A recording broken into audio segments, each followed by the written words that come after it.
Hello students, कैसे हैं आप लोग। मैं केशव जखरुटिया एक बार फिर आप सभी लोगों का स्वागत करता हूं। लास्ट क्लास में हम लोग डिस्कस कर रहे थे Schottky and Frenkel defect. Schottky and Frenkel defect में क्या क्या पॉइंट्स हम लोग को डिस्कस करने थे।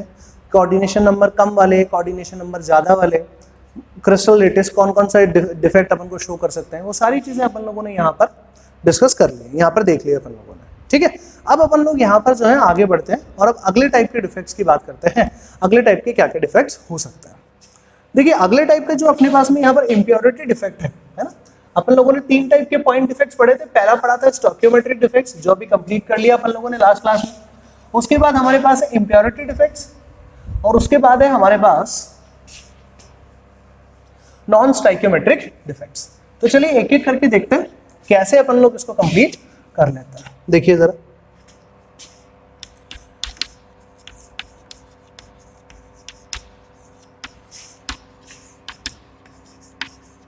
पहले एक बार एक सिंपल एग्जांपल से समझते हैं कि इम्प्योरिटी डिफेक्ट्स का मतलब क्या है।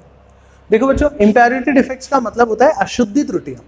एग्जांपल के लिए देख लो, अगर आपको बोला जाए कि शुद्ध सोने की ज्वेलरी बनाई जाएगी, तो हम सब जानते हैं कि शुद्ध सोने की, प्योर गोल्ड की ज्वेलरी नहीं बनाई जा सकती है। उसमें कुछ ना कुछ इम्प्योरिटी तो मिक्स करनी ही पड़ती है।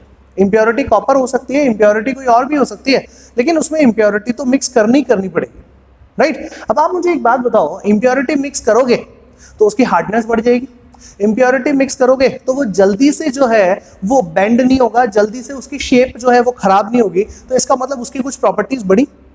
तो इसका मतलब ये हुआ कि इम्प्योरिटी डिफेक्ट्स ऐसे डिफेक्ट्स होते हैं जो जानबूझकर क्रिएट किए जाते हैं। इम्प्योरिटी डिफेक्ट्स ऐसे डिफेक्ट्स होते हैं जो जानबूझकर, सामान्यतया एग्जांपल्स में हम लोग एग्जांपल्स के पॉइंट ऑफ व्यू से बोल रहे हैं, हमेशा नहीं, है ना। कब क्रिएट किए जाते हैं? जानबूझकर। जानबूझकर क्यों? क्योंकि इससे क्या होता है, प्रॉपर्टी इंक्रीज होती है। जैसे आप देखो, आपके पास आयरन का क्रिस्टल है, आपने उसमें क्या मिला दिया? कार्बन मिला दिया। आयरन में कार्बन मिला देते हैं तो हमारे पास बन जाता है स्टील। यही पढ़ा है ना अपन लोगों ने, है ना। अब इधर देखो, आयरन पे जंग लग सकती है, स्टील पे जंग कभी नहीं लगती है, नहीं लगती ना। ये चीज आप देखो, आयरन पे जंग लगती है तो इसकी लाइफ क्या होती है? कम हो जाती है, क्योंकि थोड़ा थोड़ा क्या हो जाता है, घिस जाता है। और लाइफ क्या होती है? कम होती है। लेकिन यहां पर अगर देखा जाए तो इसकी लाइफ क्या होती है? ज्यादा होती है ना। हाँ या ना। आप खुद ही देखो कि लोहे के टुकड़े की जंग, लोहे के टुकड़े पे जंग लग गई, लोहे का टुकड़ा खराब हो गया, उसकी लाइफ कम हो जाएगी, कमजोर हो जाएगा वो। लेकिन स्टील में तो ऐसी कोई चीज होती नहीं है। तो इसका मतलब क्या हुआ, उसकी प्रॉपर्टीज, गुणधर्मों को बढ़ाने के लिए, किसी धातु विशेष के गुणधर्मों को, प्रॉपर्टीज को बढ़ाने के लिए अगर उसमें कुछ इंप्योरिटीज डोपिंग की जाती है, इंप्योरिटीज मिलाई जाती है, तो उसे अपन लोग क्या बोल देते हैं? इंप्योरिटी डिफेक्ट्स बोल देते हैं, राइट। अब देखो, ये तो हो गई थ्योरी समझने वाली। अब एक काम करो, एक सिंपल अंडरस्टैंडिंग करते हैं। जैसे मान लो केवल सोडियम का क्रिस्टल है ना। एग्जांपल ले लेते हैं, सोडियम का ही क्रिस्टल है और किसी का क्रिस्टल नहीं है, सिर्फ सोडियम का है। मैं ज्यादा बड़ा डायग्राम नहीं बना रहा हूं, समझने के लिए आप लोग एक बार देख लो, आपको कंफ्यूज होने की जरूरत नहीं है। सोडियम का क्रिस्टल का मतलब हो गया कि सोडियम एक मेटालिक सॉलिड है ना, मेटालिक सॉलिड है। तो सब जगह यहां पर तो रख दो plus plus plus plus plus plus plus. Confuse मत हो कि बोले सारे प्लस वाले एक साथ कैसे आ सकते हैं। तो आप सब जानते हैं कि मेटालिक सॉलिड्स में क्या होता है, बीच बीच में यहाँ पर क्या अवेलेबल होता है? इलेक्ट्रॉन्स अवेलेबल होते हैं, है ना। बीच में इलेक्ट्रॉन्स यहाँ पे अवेलेबल होने का मतलब आप इसको ऐसा समझो, एक Na प्लस, ये दूसरा Na प्लस। तो यहाँ पे क्या होगा, ऐसे इलेक्ट्रॉन्स इसके अगल बगल इकट्ठे हो जाएंगे, राइट। तो यहाँ पे यहाँ पे यहाँ पे ऐसे सब जगह पर इलेक्ट्रॉन्स अगर अवेलेबल हो जाएंगे तो ये होगा यहाँ पर। आई थिंक यहाँ तक सबको बात, सबको क्लियर है, यहाँ तक कोई डाउट नहीं है, कोई डाउट नहीं है। आगे बढ़ते हैं। तो अब देखो, मान लो कि यहां से अपन को सोडियम को हटाना है। ये तो सिंपल सी बात है ना। जैसे आप खुद देखो कि पहले अगर कोई चीज प्योर थी, जैसे एक सिंपल सी बात बताओ, पहले 100 ग्राम मेरे पास गोल्ड था, ठीक है। अब मुझे एक बात बताओ, मैंने 100 ग्राम के अंदर में 10 ग्राम कॉपर मिला दिया, ठीक। तो अब मुझे बताओ परसेंटेज ऑफ गोल्ड कितना है उसके अंदर। पहले परसेंटेज ऑफ गोल्ड तो 100 ही था, क्योंकि 100 ग्राम्स के अंदर में 100 ग्राम्स ही गोल्ड था। अब क्या हो गया, 100 ग्राम्स तो गोल्ड है, 110 ग्राम मिक्सचर के अंदर में। तो आप मुझे बताओ कि गोल्ड की परसेंटेज 100 आएगी या 100 से कम आएगी? ऑब्वियसली 100 से कम ही आएगी, परसेंटेज निकालना है इसलिए 100 से मल्टीप्लाई और कर लो, यही तो होगा। नियरली ये 90s में कुछ डेटा आएगा, 100 तो नहीं आएगा ना। इसका मतलब क्या हुआ, गोल्ड की परसेंटेज कम हो गई, यस और नो। ठीक है, वैसे ही आप देखेंगे कि यहाँ पे इंप्योरिटी डिफेक्ट्स में क्या होता है, तो अब अपन देखते हैं इंप्योरिटी डिफेक्ट्स में क्या होता है। फाइनली अब शुरू करते हैं, और बहुत ही अच्छा सा टॉपिक है, एक बार ढंग से देखो। सोडियम का क्रिस्टल है, इसके अंदर में मान लो हमने Sr+2 डोप कर दिया, Sr+2 मिक्स कर दिया, तो देखो अब ये Sr+2 जाएगा कहाँ, Sr+2 जाएगा तो सोडियम की जगह पर ही ना, हाँ या ना। जैसे आपने गोल्ड में कॉपर मिक्स किया तो गोल्ड के पार्टिकल्स के बीच बीच में आप कहीं पर कॉपर भी तो नजर आने लगेगा। ऐसा तो है नहीं कि सिर्फ कॉपर एक ही जगह रहेगा, गोल्ड वाले अलग रहेंगे, उनके बीच में जाने लगेगा। तो यहां पर देखो, यहां पर मेरे पास में क्या है Na+, यहां पर मेरे पास में क्या है Na+, यहां पर मेरे पास में क्या है Sr+2, यहां पर मेरे पास में Na+, यहां पर मेरे पास में Na+ और Na+, यही तो होगा। एक खाली रह गया, आप ढंग से देखो, एक खाली रह गया यहां पर। इसका क्या मतलब है? इसका सिंपल मतलब है बच्चों कि Na+ में या Na+ के क्रिस्टल में जब आप Sr+2 को डोप करते हो, Sr+2 की इंप्योरिटी मिक्स करते हो,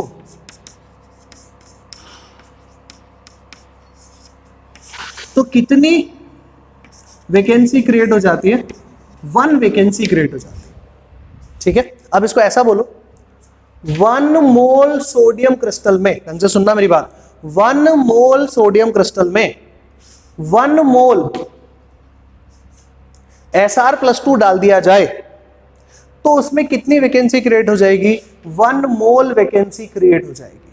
बताइए, बात समझ में आया क्या?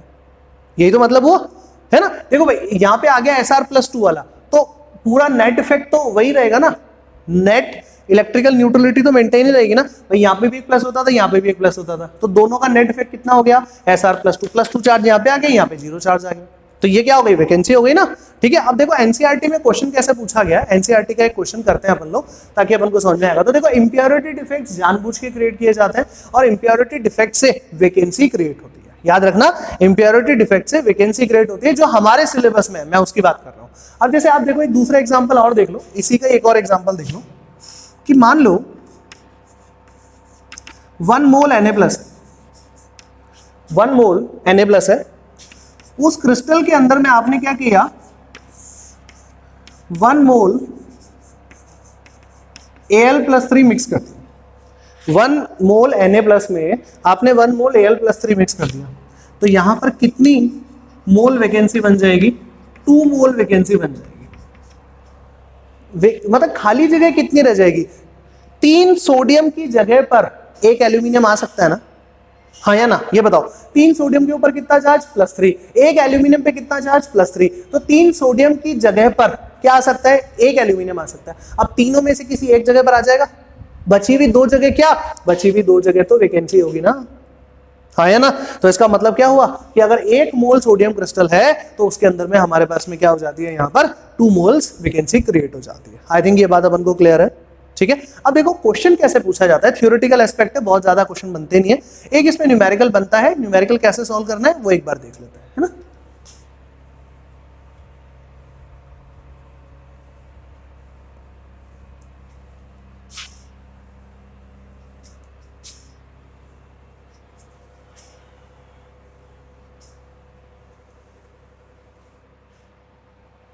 देखिए न्यूमेरिकल कैसे बनता है, न्यूमेरिकल लिख रहे हैं as it is, if NaCl is doped with 10⁻³ mole percent SrCl2, then what is the concentration of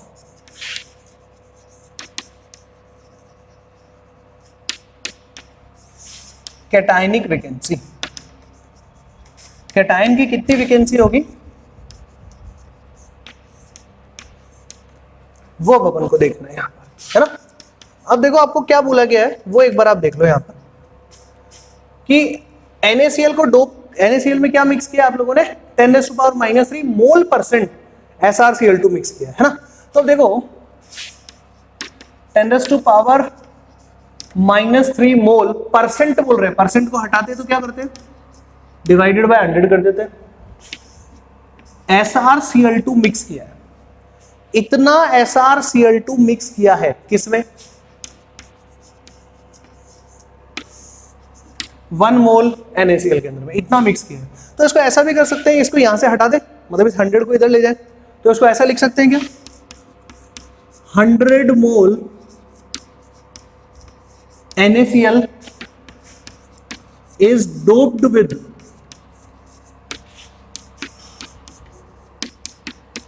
10⁻³ mole SrCl2। Yes और नो बोल सकते हैं, ठीक है। अब देखो अपन को क्या करना है, अपन को तो ये कैलकुलेट करना है कि कैटायनिक वैकेंसी की कंसंट्रेशन कितनी होती है, बस इतनी सी तो बात कैलकुलेट करनी है ना। तो देखो कैटायनिक वैकेंसी की कंसंट्रेशन कितनी होती है ये अपन इसको बता देते हैं। तो देखो 1 मोल अगर NaCl होता तो क्या करते, तो कितना अपन को SrCl2 डालना पड़ता है, डिवाइडेड बाय 100 मोल SrCl2 डालना पड़ता, राइट। अब देखो इसके आगे बढ़ते हैं, इसके आगे बढ़ के अपन लोग यहां पर देखेंगे कि कितनी वैकेंसी, भाई अपन को इतना मोल डाल दिया ये अच्छी बात है, लेकिन वैकेंसी कितनी क्रिएट होती है, तो हम सब जानते हैं कि अगर SrCl2 डालोगे NaCl में या स्ट्रोंशियम +2 आयन डालोगे NaCl के अंदर में, तो क्या होगा, तो यहां पर 1 मोल वैकेंसी क्रिएट हो जाएगी। यही तो अपन ने पढ़ा, देखो लास्ट में अभी हमने क्या लाइन पढ़ी थी, वो लाइन में वापस लिख देता हूं ताकि आपको समझ में आए, ठीक है। अगर हमने 1 मोल NaCl में 1 मोल Sr+2 मिक्स कर दिया, तो यहां पर 1 मोल वैकेंसी बन जाएगी। यस और नो भाई, अल्टीमेटली आप इसको ऐसा देखो कि 2 सोडियम आयन की जगह पर एक Sr+2 आ सकता है ना, आ सकता है, तो रहेगा तो दोनों में से एक ही जगह पर, तो एक जगह पर क्या क्रिएट करेगा, वैकेंसी। तो इसका मतलब जितने Sr+2 डालोगे उतनी वैकेंसी तो क्रिएट हो जाएगी ना। तो इसका मतलब वैकेंसी कितनी क्रिएट होगी, इसका मतलब कैटायनिक वैकेंसी, मतलब कहां, उसकी जगह पर, किसकी जगह पर वैकेंसी क्रिएट हुई है, कैटायंस की जगह पर ही तो वैकेंसी क्रिएट हुई है। तो बस अपन लिख सकते हैं इसको ऐसा, देखो सो 10⁻⁵ कैटायनिक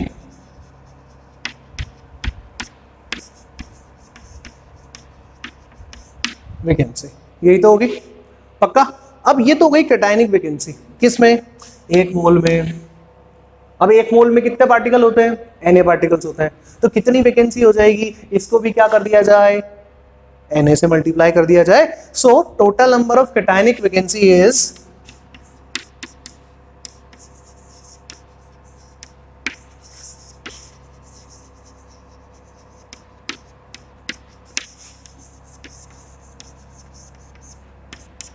10⁻⁵ n।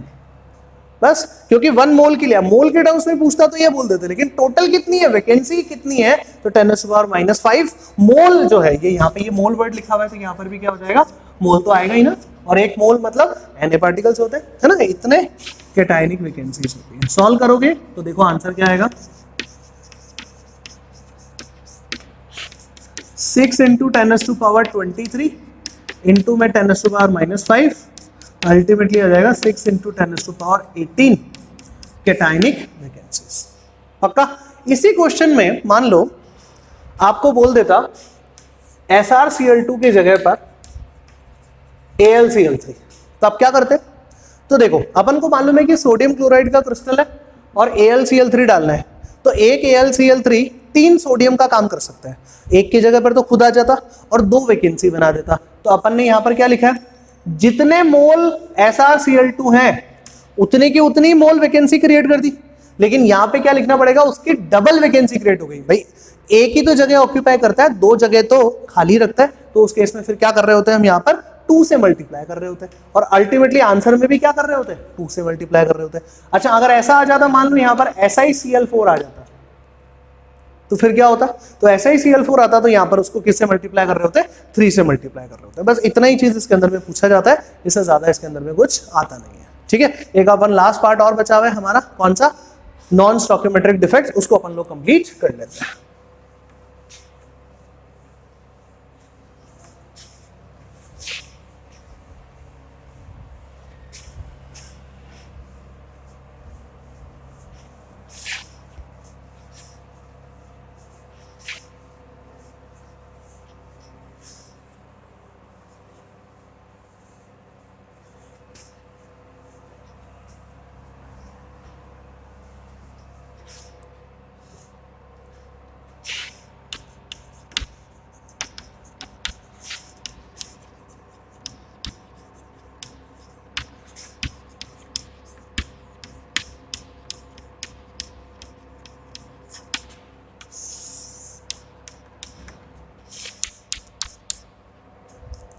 देखिए नॉन स्टोइकियोमेट्रिक डेफिशिएंसी क्या है, कैसे इसको पढ़ना है। सबसे पहले हम इसमें पढ़ लेते हैं मेटल एक्सिस डिफेक्ट। दो तरीके के डिफेक्ट होते हैं, मेटल एक्सिस डिफेक्ट। देखिए कैसे करना है, मेटल ज्यादा हो जाए, है ना, यही मतलब है ना, मेटल ज्यादा होने पर होने वाला जो डिफेक्ट है वो मेटल एक्सिस डिफेक्ट है। देखो भाई पहला कैसे हो सकता है, अब इसके भी दो आंसर है हमारे पास कि मेटल कैसे हो सकता है ज्यादा। मेटल दो तरीके से ज्यादा हो सकता है, due to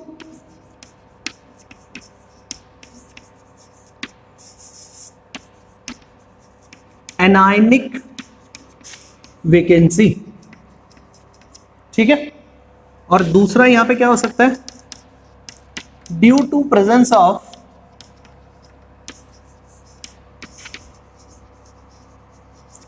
cations in interstitial sites, right. अब देखो कैसे करना है, क्या है, पहले ये देख लेते हैं एक बार। अपन एक काम करते हैं, NaCl का क्रिस्टल बनाते हैं। बहुत ही छोटा सा इसका एक्सप्लेनेशन है, कोई बहुत बड़ा नहीं है, ये बहुत छोटा सा एक्सप्लेनेशन है।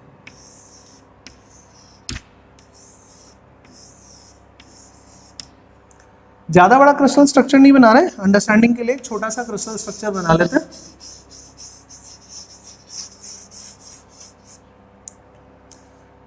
जहां पे प्लस लिखा है वहां पर सोडियम होगा, जहां पर माइनस लिखा है वहां पर क्लोरीन होगा।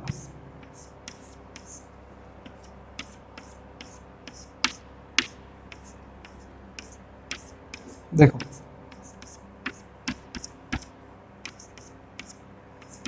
अब क्या करते हैं इसको, अपन को कैसे पता चलेगा ये डिफेक्ट होगा कैसे, है ना, मेटल एक्सिस डिफेक्ट होगा कैसे। अपन इसको क्या करते हैं, सोडियम क्लोराइड के क्रिस्टल को सोडियम की प्रेजेंस में गर्म करते हैं। मतलब यहां पर क्या है, सोडियम वेपर्स है, सोडियम वेपर्स है, सोडियम की प्रेजेंस में इसको गर्म करते हैं। सोडियम को गर्म करेंगे तो सोडियम के स्टेट में कन्वर्ट हो गया, गैसियस स्टेट में कन्वर्ट हो गया। अब यहां पे सब जगह क्या है, sodium sodium sodium sodium sodium present है। अब हम सब जानते हैं सोडियम क्या है, मेटल। मेटल को टेंडेंसी क्या है, एनर्जी मिलती है तो मेटल क्या करेगा, मेटल कन्वर्ट हो जाएगा Na प्लस में प्लस 1 इलेक्ट्रॉन। मतलब अब इस एनवायरनमेंट के अंदर में दो चीजें प्रेजेंट है, एक तो Na प्लस आयन और दूसरा इलेक्ट्रॉन। मतलब एक ऐसा रूम बना लो, एक ऐसा चैम्बर बना लो जिसके अंदर में क्या है, सोडियम क्लोराइड का क्रिस्टल रखा हुआ है और उस एनवायरनमेंट के अंदर में Na प्लस के आयंस और इलेक्ट्रॉन्स जो है वो अवेलेबल है। अब देखो Na प्लस के आयन इसके पास कांटेक्ट में आएंगे, पॉजिटिव चार्ज है, यहाँ पे भी सोडियम प्लस आयन है, रिपेल करेंगे। यहाँ पे Na plus ion Cl minus के पास आएगा तो इसको अट्रैक्ट करने की कोशिश करेगा, ठीक है। यहाँ पर रिपेल करेगा, अट्रैक्ट करेगा, रिपेल करेगा, अट्रैक्ट करेगा, रिपेल करेगा, अट्रैक्ट करेगा, ऐसा ही होगा, राइट। अब देखो Na प्लस आयंस का साइज बड़ा है तो वो जल्दी से अट्रैक्ट, यहाँ पे क्या होंगे, ज्यादा स्पेस ऑक्यूपाई करने की कोशिश करेंगे in comparison two electrons. Electrons का साइज छोटा है, ज्यादा बड़ा साइज किसका है, Na प्लस का। मतलब यहां पे ज्यादा कांटेक्ट में कौन रहेगा, पहले Na plus ion. Na plus ion क्या करेंगे, Cl माइनस को यहां से बाहर निकालेंगे। Cl माइनस को बाहर निकालेंगे तो यहां पे क्या हो गया, यहां से एक Cl माइनस गया, यहां से जैसे ही Cl माइनस गया तो मैंने यहां पे एक वर्ड लिख रहा हूं FC लिख रहा हूं यहां पर। क्या मतलब है वो बताता हूं। तो देखो क्या चीज गया, एनायन बाहर गया ना, Cl माइनस क्या है, नेगेटिव आयन, तो एनायन ही तो है, एनायन बाहर गया। एनायन बाहर गया इसका मतलब क्या है, एनायन की जगह खाली हो गई ना। अब समझ में आया, एनायनिक वैकेंसी, एनायन की जगह खाली होने से मेटल ज्यादा हो जाता है। मतलब मेटल दो तरीके से ज्यादा हो सकता है, एक तो मेटल और डाल दो और दूसरा नॉन मेटल कम कर लो। ये तो है ना, नॉन मेटल उसमें से कम कर लो तो हो जाएगा, राइट। तो अब देखो नॉन मेटल कम हो गया, इसको बाहर निकाल दिया। तो अब देखो इसकी वजह से क्या होता है, अब देखो यहां से तो निकल गया लेकिन पूरा क्रिस्टल स्ट्रक्चर की इलेक्ट्रिकल न्यूट्रलिटी जो है वो डिस्टर्ब हो गई। क्यों, पॉजिटिव वाले ज्यादा हो गए, नेगेटिव वाले कम हो गए, क्योंकि नेगेटिव तो बाहर निकल गया। तो अब इस एनवायरनमेंट में क्या क्या क्या अवेलेबल है, Na प्लस और इलेक्ट्रॉन्स। इस Na प्लस ने क्या किया, Cl माइनस को जो बाहर खींचा उसके साथ में बॉन्ड बना के NaCl सॉलिड बना दिया, ये रह गया। ये कहां जाएगा? ये इस FC पे चला जाएगा। FC का क्या मतलब है? देखो FC का क्या मतलब है। FC का मतलब होता है फारबे सेंटर।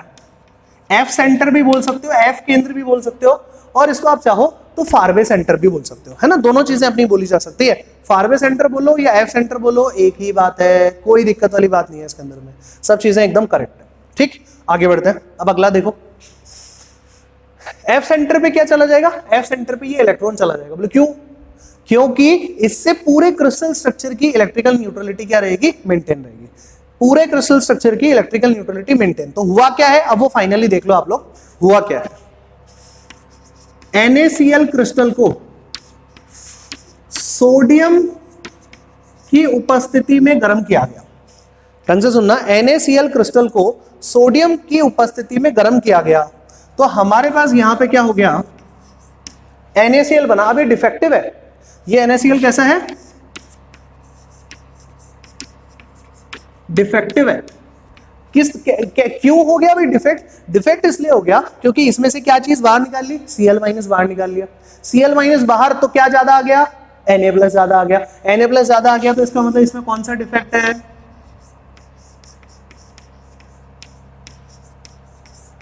मेटल एक्सेस डिफेक्ट है। पता कैसे चला भाई? आप तो इतना ऐसे डिटेल में समझा रहे हो तो हमको पता चल रहा है, बाकी पता कैसे चला? पता ऐसे चला, मतलब एक आदमी को जब कुछ नहीं पता कि बोले यार ये सही है कि गलत है, अपन को कैसे पता चलेगा? तो आप देखो, जो हमारा नमक होता है वो जनरली कैसे कलर का होता है? व्हाइट कलर का होता है। लेकिन अगर डिफेक्टिव नमक है ना, डिफेक्टिव सोडियम क्लोराइड है ना, तो उसका कलर कैसा हो जाएगा? उसका कलर हो जाएगा येलो। उसका कलर कैसा आएगा? येलो। ये इसको अपन को पता करने का तरीका है। बोले क्यों हुआ? कलर कैसे चेंज हो गया यार? Cl- को बाहर निकालने से कलर चेंज हो गया क्या? नहीं, Cl- तो बाहर निकल गया और यहां पे क्या बना गया? वैकेंसी बना गया। इसकी जगह पर कौन आ गया? इलेक्ट्रिकल न्यूट्रलिटी मेंटेन रखने के लिए इलेक्ट्रॉन आ गया। इलेक्ट्रॉन कहां पे अवेलेबल हो गया? अब यहां पे अवेलेबल हो गया। इस F सेंटर पे क्या अवेलेबल है? अब इलेक्ट्रॉन्स अवेलेबल है। अब आप ही एक बात बताओ, अब इस सोडियम क्लोराइड को आप गर्म कर रहे हो, तो इलेक्ट्रॉन एनर्जी कौन गेन करते हैं? इलेक्ट्रॉन्स गेन करते हैं। इलेक्ट्रॉन्स गेन करके कहां जाएंगे? हायर एनर्जी पे।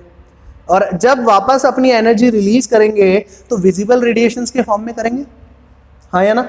Na+ तो कर नहीं सकता, ठीक है, Na+ तो कर नहीं सकता ऐसा, क्योंकि इसके पास इलेक्ट्रॉन की पहले ही कमी है। तो जो भी इलेक्ट्रॉन्स हैं इसके आउटर मोस्ट शेल में यहां पर जो प्रेजेंट है वो एनर्जी गेन करते हैं, हायर एनर्जी लेवल पे जाते हैं, उच्च ऊर्जा स्तर पे जाते हैं, वहां से वापस अपनी ऊर्जा उत्सर्जित करके, मतलब क्या बोलते हैं, दृश्य प्रकाश की तरंगे उत्सर्जित करते हैं और अपनी आद्य अवस्था पर वापस आते हैं, अपनी ग्राउंड स्टेट पे वापस आते हैं। क्लियर? ग्राउंड स्टेट पे वापस आते हैं, इसका मतलब हो गया कि ये जो इलेक्ट्रॉन है ये रिस्पॉन्सिबल है कलर चेंज करने के लिए। तो फारबे एक जो है दूसरी लैंग्वेज का वर्ड है, से ग्रीक लैंग्वेज में वर्ड है, तो इसका मतलब होता है फारबे का मतलब होता है कलर। तो इसको क्या बोल सकते हैं? फारबे सेंटर या कलर सेंटर भी इसको बोला जा सकता है। फारबे वर्ड का मतलब ही होता है कलर। आगे बात समझ में कैसे करना है? डिफेक्टिव का क्लियर है। अब एक बार एग्जामिनर ऐसा भी क्वेश्चन पूछता है, बोले सर NaCl की तो चलो मान ली बात आपकी, ऐसा क्वेश्चन बन जाए कोई, लिथियम क्लोराइड को लिथियम की उपस्थिति में गर्म करेंगे, तो यहां पर जो लिथियम क्लोराइड आएगा उसका कलर हो जाएगा पिंक। व्हाइट कलर का ही होता है ये भी, ठीक है, वो पिंक कलर में कन्वर्ट हो जाएगा। KCl को पोटेशियम की उपस्थिति में गर्म करते हैं, तो यहां पर रहेगा तो वही KCl, लेकिन होता इनिशियली कैसा है? ये भी व्हाइट कलर का, और लेकिन यहां पे इसका कलर कैसा आ जाएगा? वॉयलेट कलर में, बैंगनी कलर में कन्वर्ट हो जाएगा।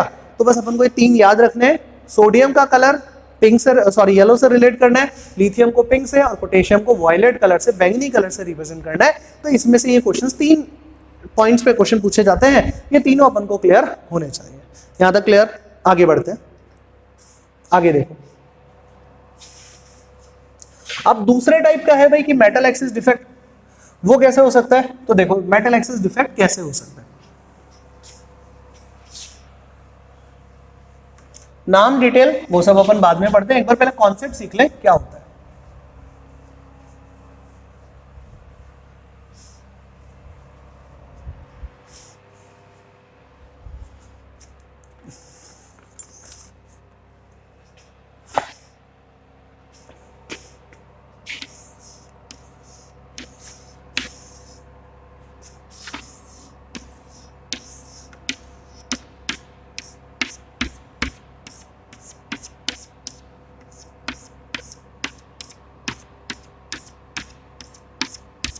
देखो plus minus plus minus plus minus plus minus.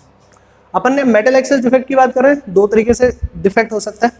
पहला, नॉन मेटल कम कर दो, मतलब जैसे Cl माइनस हटा दो, एनायन हटा दो, कैटायन कैटायन को रहने दो, एनायन हटा दो।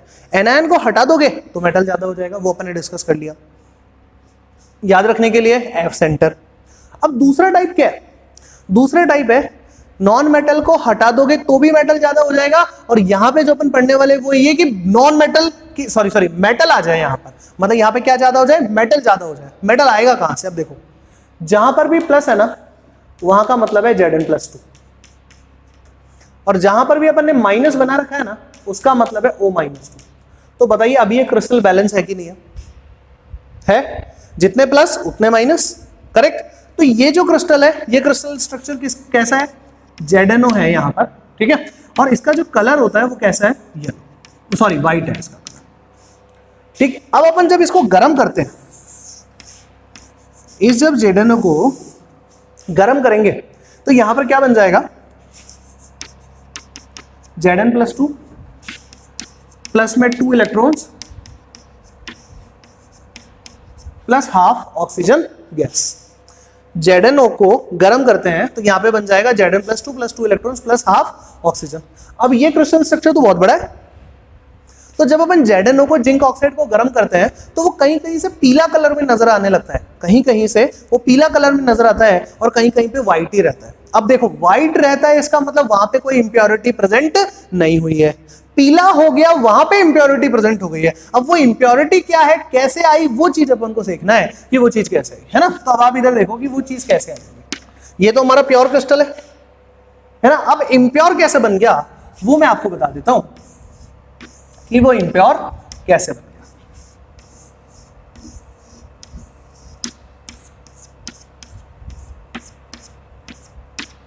मैंने आपको बोला है कि ये जो क्रिस्टल स्ट्रक्चर है कहीं से पीला होता है, कहीं से थोड़ा सफेद हो जाता है गर्म करने पर। पहले ठंडा रखने पर जैसा है वैसा रखने पर तो क्या होता है? व्हाइट ही रहता है, लेकिन अदरवाइज कैसे कलर में कन्वर्ट हो जाता है? येलो कलर में। तो अब ये एक टुकड़ा ले लिया मैंने पूरा नहीं लिया है क्रिस्टल स्ट्रक्चर, वो क्रिस्टल स्ट्रक्चर तो बहुत बड़ा होता है, मैंने तो इसका एक पार्ट लिया। अब हम सब जानते हैं जहां पे प्लस है वहां पर Zn+2 और जहां पर माइनस है वहां पर O-2, ठीक है। तो एक बार प्लस माइनस यही बना देते हैं। अब देखो यहां पर क्या चेंजेस हो गए जिसकी वजह से ये डिफेक्टिव हो गया। देखो ऑक्सीजन गैस तो बाहर निकल गई, ये तो बाहर चली गई। अब Zn+2 जो है, क्या आयंस मुक्त अवस्था में रह सकते हैं? क्या नहीं। और हम सब जानते हैं कि धनात्मक आयनों का आकार परमाणुओं से, उनके खुद के परमाणुओं से छोटा होता है। तो इसका मतलब यहां पे आ गया, से मान लो ऐसा Zn+2 कौन सी साइड पे आया? इंटरस्टिशियल साइड पे आया, राइट, इंटरस्टिशियल साइड पे आया, ठीक। अब आप देखो जितना प्लस था उतना माइनस थे, जितना प्लस था उतना माइनस था, लेकिन अभी क्या हो गया? प्लस वाला ज्यादा हो गया क्या? ठीक है। तो इसको बैलेंस करने के लिए अलग अलग अंतराकाशीय स्थानों पर, अलग अलग इंटरस्टिशियल साइड्स पर क्या आ जाते हैं? इलेक्ट्रॉन्स भी आ जाते हैं, जिससे क्या हो जाता है? ये इनकी विद्युत चालक, इनकी जो कंडक्टिविटी है, इनकी जो न्यूट्रलिटी है वो कैसी रहती है? मेंटेन रहती है। न्यूट्रलिटी जो है वो चेंज नहीं होती है। बताइए यहां तक अपन को बात समझ में आई क्या? क्लियर है यहां तक? तो देखो ये चीज अपने को रिएक्शन बताती है। ऑक्सीजन गैस तो बाहर ही निकल गई। अब एक बात बताओ, गर्म कर रहे हो ना आप, गर्म करते ही क्या हुआ?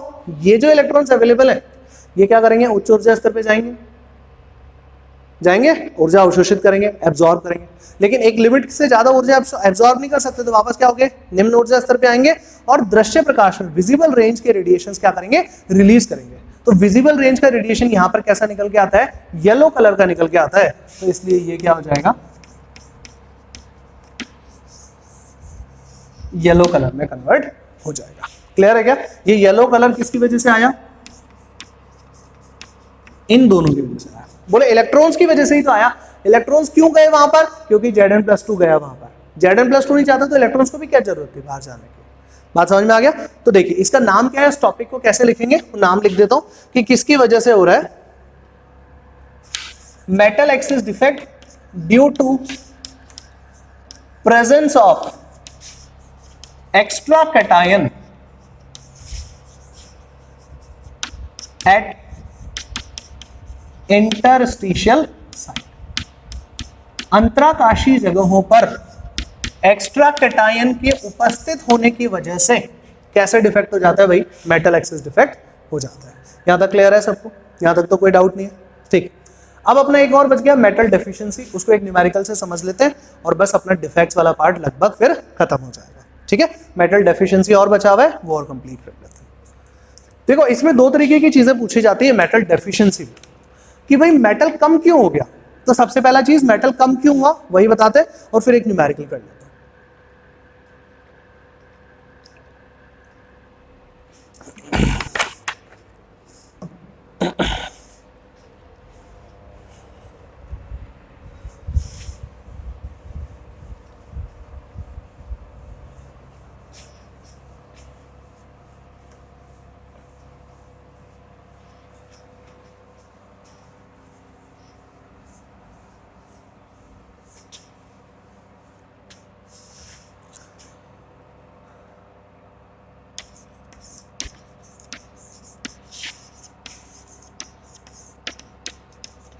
आपकी बार मेटल क्या होना चाहिए? कम होना चाहिए। क्यों? वो देखो, एग्जांपल लिख रहा हूं, पहले एग्जांपल देखो। Fe 0.94O, आयरन ऑक्साइड का फॉर्मूला क्या होता है? FeO, जबकि यहां पर फॉर्मूला क्या बन रहा है? Fe 0.94O, जबकि ये क्या होना चाहिए? Fe1O1, हाँ या ना? लेकिन यहां तो फॉर्मूला अलग ही बन रहा है। बोले क्यों?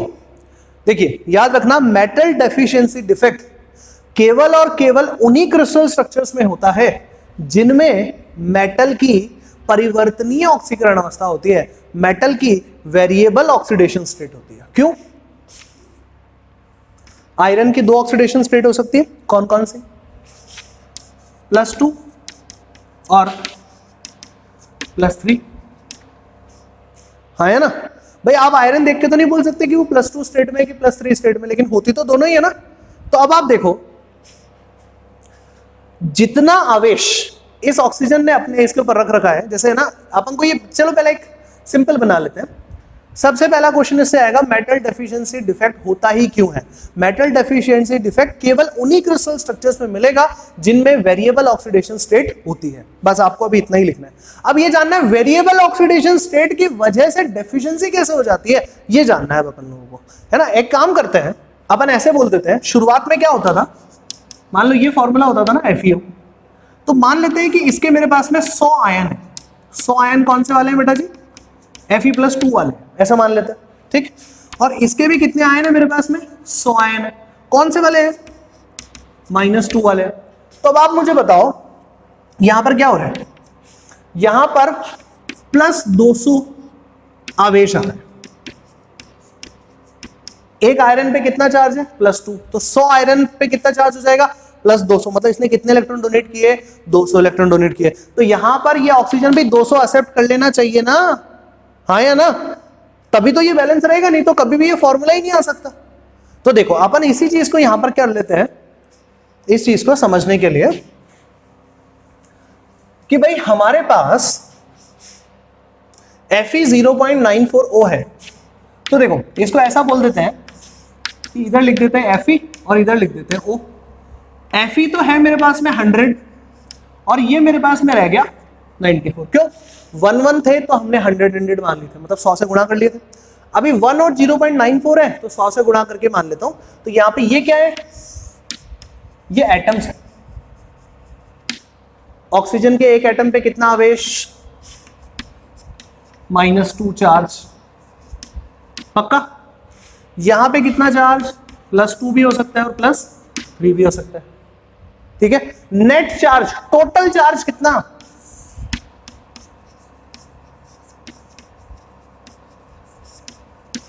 यहां पर टोटल चार्ज -200 और यहां पर भी टोटल चार्ज +200। बोले आपको कैसे पता चला? बेटा जी अगर इसके ऊपर +200 नहीं होता तो ज्यादा क्या होता? मान लो ये +200 की जगह 180 होता, 180 पॉजिटिव 200 नेगेटिव, नेट इफेक्ट क्या आया? -20। तो माइनस चार्ज होता ना इसके ऊपर में, होता कि नहीं होता? तो इसका मतलब ये अगर न्यूट्रल है, मतलब जितना नेगेटिव चार्ज बन रहा है उतना का उतना ही पॉजिटिव भी बन रहा होगा, हाँ या ना, राइट ना। तो अब देखो इसको कैसे बैलेंस करते हैं, इसको समझते हैं। मान लेते हैं 94 पार्टिकल्स में से इसके x पार्टिकल्स, x आयन, तो फिर इसके कितने होंगे 94 माइनस x, करेक्ट। तो टोटल चार्ज कितना होगा भाई, एक आयन पे +2 है तो x आयन पे कितना होगा 2x, एक आयन पे +3 है तो 94 माइनस x पे कितना होगा 3 होगा। और total charge on iron, iron पे टोटल चार्ज कितना है भाई प्लस का 200, यही तो होगा ना। नेट इफेक्ट देखो 2x प्लस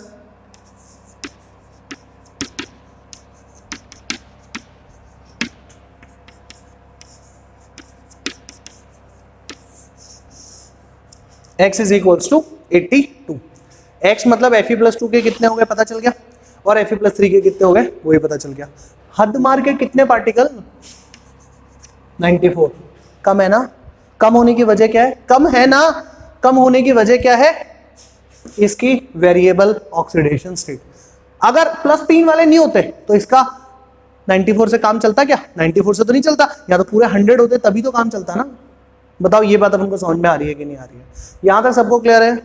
अगर यहां तक सबको क्लियर है तो फिर आगे बढ़ सकते हैं। देखो कैसे, यहां तक तो क्लियर है, तो क्वेश्चन कैसा बनता है, क्वेश्चन बनेगा परसेंटेज ऑफ Fe+2 आयंस, कितना निकला 82, टोटल कितने थे 94, इनटू में 100, ऐसा क्वेश्चन आ जाएगा। आपसे पूछ ले परसेंटेज ऑफ Fe+3 तो वो कैसे कैलकुलेट करोगे,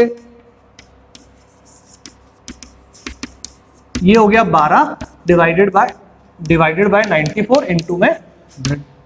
सॉल्व कर लो इसको, ठीक है। तो बस यही ऐसे ही अलग अलग क्वेश्चन पूछ सकता है। जैसे इसके जगह आपको दे देगी क्वेश्चन, निकल 0.88 O में Ni+2 वाले और Ni+4 वाले की परसेंटेज बता दो कि बताइए Ni+2 वाले कितने, Ni+4 वाले कितने। तो आई थिंक इस तरह से कैलकुलेट कर लेंगे। लेकिन बेटा ये एक तो देखो बेसिक कैलकुलेशन ये आनी चाहिए, ठीक है, और एक ये वाला पार्ट आपको क्लियर होना चाहिए,